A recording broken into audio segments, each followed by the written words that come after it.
Welcome back to In the Kitchen with Grace. Today we are doing a fall favorite, apple crisp. I don't know about you, but every fall our family makes a trip to the apple orchard. Even though we have 2 apple trees in our own backyard, it's just tradition. Our kids are getting older now and we still make that trip every fall. So we have a whole basket of apples here. We've already made plain old cinnamon apples. My daughter loves those. But my husband and I really like the apple crisp, and so that's what we're going to do today. For this recipe, you're going to need 5 to 6 good-sized apples. You can see I have small and large apples, so the equivalent of about 6 good-sized apples is what you're going to want. You're going to need a little bit of brown sugar. You're going to need some cinnamon. We're going to need lemon juice, I should say. Going to use some flour, some oats, and a little bit of white sugar as well. So to get started, obviously, we need to peel our apples. Actually, I'm going to put the plate, I'm going to show you a little trick. I have this apple peeler here, and I prefer to peel apples this way. My daughter absolutely loves to use this as well. It just makes peeling your apples super easy. If you don't have one of these, you can just use a regular old vegetable peeler. Some people actually prefer to leave the peels on their apples. I personally don't mind either way.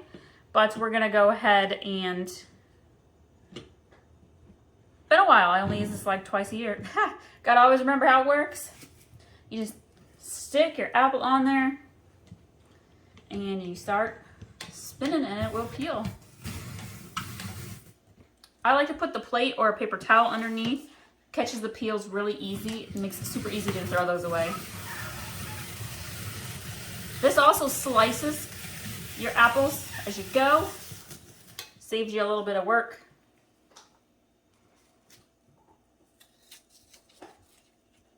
Core comes right out. Love it.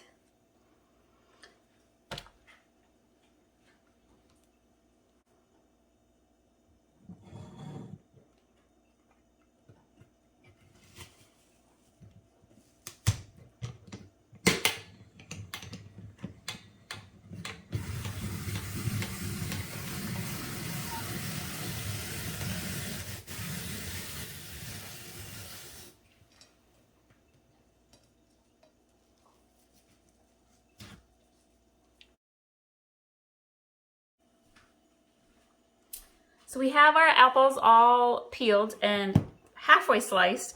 The thing I love about using that apple peeler is it spiral slices them this way, so then you literally just cut them once, maybe twice. This happens to be a pretty big apple, so I'm going to cut that one twice. Works perfectly. It just makes it really quick, really easy. This is a kid-friendly recipe. It's something your kids can totally help you make in the kitchen. My 11-year-old, she can pretty much make this by herself.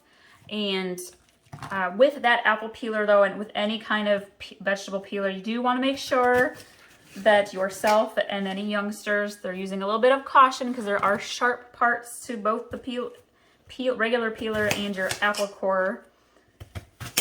All right, so we've got our apple slices here. They're not actually going to all fit back in this bowl, I don't think. These are big apples. I think some of them were Honey Crisp. I honestly don't remember what kind of apples we have in our yard. One of them was sweeter and one of them was meant for baking. Okay, good enough. We're gonna just scoot that all to the side and get our mixing bowl and start with our dry ingredients. So, we are going to start with the oats. I like to start with the oats. And the recipe that I use, it calls for 3/4 cup. With this whole recipe, use common sense, use your eyes, because your apple sizes really can vary. So you might need a little bit more of these ingredients, you may need a little less, so just kind of gauge based off your quantity of apples that you have. We like a little bit of the crunchy stuff on top. So I put in a little bit more oats than the 3/4 cup.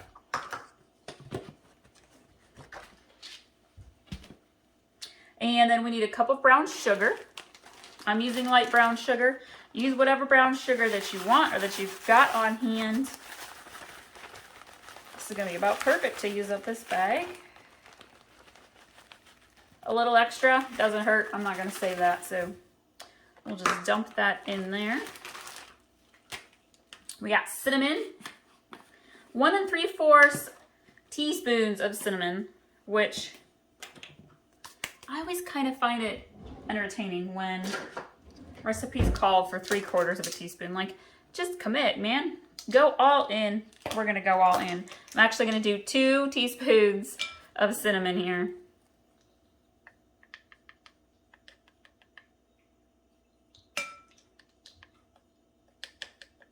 I think that cinnamon apples, apple crisp, is one of the best smells that you can have, the best aromas you can have waving through your house when you make something to eat and to share. Let's see here. We have flour. We're going to go ahead and do our flour. Now, I don't go overkill on the flour. It calls for 3/4 of a cup. So I'm going to aim for that. Pretty close, less than a cup there. And I'm going to set this aside for just a moment because you're probably wondering, if you're new to baking, new to cooking, you're like, why do we have a lemon? The lemon juice helps keep your apples from browning as much. It brings the citrus, just kind of helps bring out the flavor of your apples as well. So I'm going to go ahead and roll this really quickly.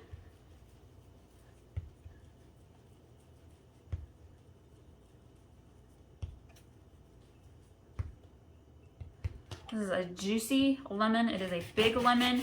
The recipe calls for 1.5 teaspoons of lemon juice to sprinkle in and around your lemons. Again, gauge based off the lemons you have. Some lemons are not as juicy as others. I'm going to grab my strainer really quick. All right. I'm going to do this a little bit slowly because I have a lot of apples in that bowl. We recently cut up a huge watermelon and it is currently taking up my large bowls. So we're just squeezing into the bowls we got. I'm an easy peasy kind of cook. Use what you got on hand, make do. The fewest amount of dirty dishes is spectacular. Okay, so I have a few more apples over here on my plate, so I'm gonna go ahead and just sprinkle a few drops of the lemon there on those. Again, I'm only using half a lemon. This was a big juicy one. And we'll just let that kind of sit on the apples for a minute. Some people I know will actually add a dash of nutmeg into their apple crisp as well. I like to leave that out. I'm gonna go ahead and give this a stir. I cook my apple crisp at about 350 degrees in the oven. You can cook it a little bit hotter, but you don't want your mixture to burn. You don't want the top to burn, so I feel like cooking it slower helps the top part crisp up just nicely. Get this mixed in together real good.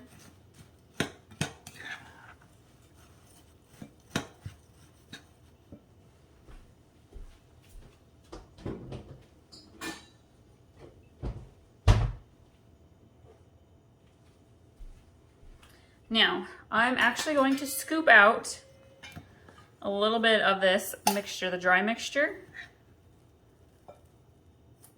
Probably about half a cup, maybe 3/4 of a cup there.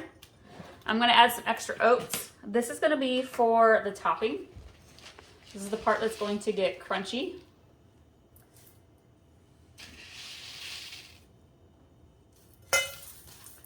Mix that up a little bit in there.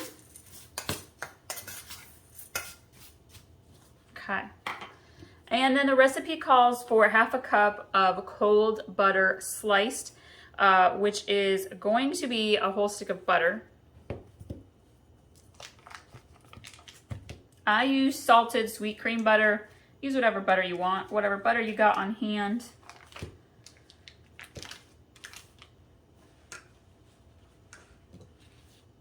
Now your slices do not have to be by the tablespoon as on the little wrapper there. Just cut it however you like.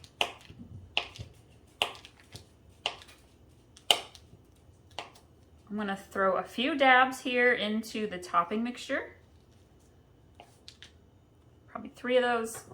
The rest are gonna get tossed into my big mixing bowl. Break that up. Mix this in.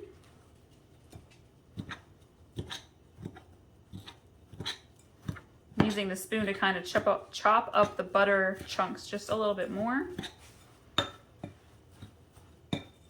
All right, we are ready to add our apples.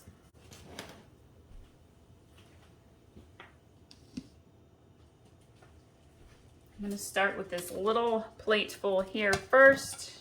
Put those in there. Grab some of these that are on top. I really should be using a bigger mixing bowl. I've just been doing a lot of cooking and baking, and then with that watermelon, out of the big dishes to use. So this is probably half of my apple mixture. This was actually only 5 apples instead of the 6 I told you to begin with. Some of my apples were really big. If you want another little secret hack that I'm actually going to use, because my bowl is a little bit on the small side, is to get a gallon ziplock baggie.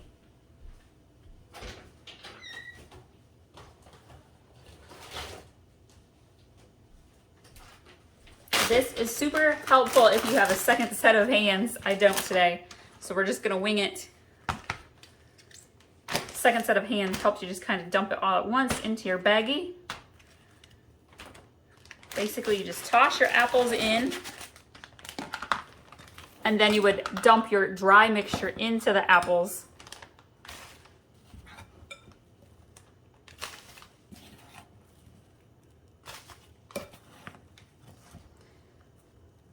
Super duper secret of really good bakers: improvisation. It's the ability to improvise, whether it's with the ingredients you have on hand. Maybe so you forgot something, you're a little short on something, so you got to swap for another ingredient, or maybe you're using grandma's kitchen, or you're at a friend's house and their ovens are different, stoves are different.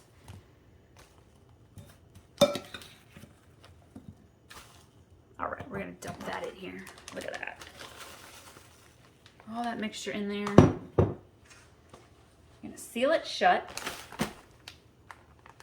As you can see, this is my 5 apples. Most of those were big apples. Pretty much fills up that gallon Ziploc. And then it's kind of like when you have a meat marinade you got going on, just work it in.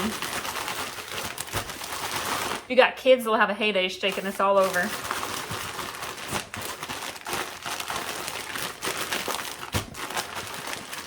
All right, we're gonna clean this up for just a minute. Go grab our baking dish. I've already pre-sprayed my baking dish. The oven is warming up to 350 degrees. This is a smaller baking dish. You can use a bigger one or use 2 if you have a lot. If you are interested in making apple pie, I'm gonna share with you another little baking secret. Make this same mixture that we just did, excluding the oats. You can keep the oats in if you want and use this as your apple pie filling. It tastes amazing. So we're gonna just dump this in. Spread her all around here.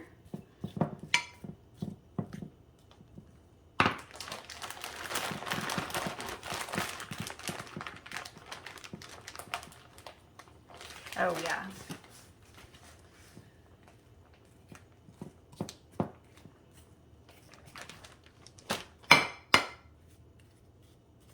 Could have gotten away with that bigger baking dish, but it actually will all fit in here all right. So there we go. And then that mixture that we had that was nice, we added the dabs of butter on top. Mix that in here. And then we're gonna kind of just sprinkle your mixture here on top. You want cinnamon and oats along the whole entire top. You want the butter to kind of be spaced out a little bit.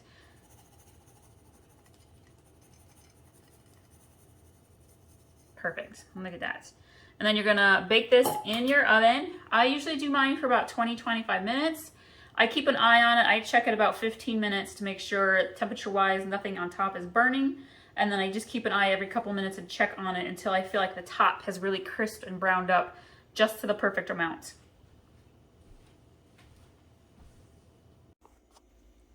All right, the apple crisp is done. It smells amazing. I cannot wait to have this tonight for dessert after dinner. You could put a little ice cream with it on top and have that melt. Ooh, you could also, if your family likes oatmeal, you could make this and put your this as a topping in with your oatmeal and mix it in. You could put it on top of pancakes and waffles. There's so many things you could do with apple crisp. Guys, I hope you liked this recipe. Be sure to subscribe and stick around. We've got all sorts of fall recipes coming your way. Comfort food, things we got going on in a slow cooker, more baking recipes. We'll see y'all next time.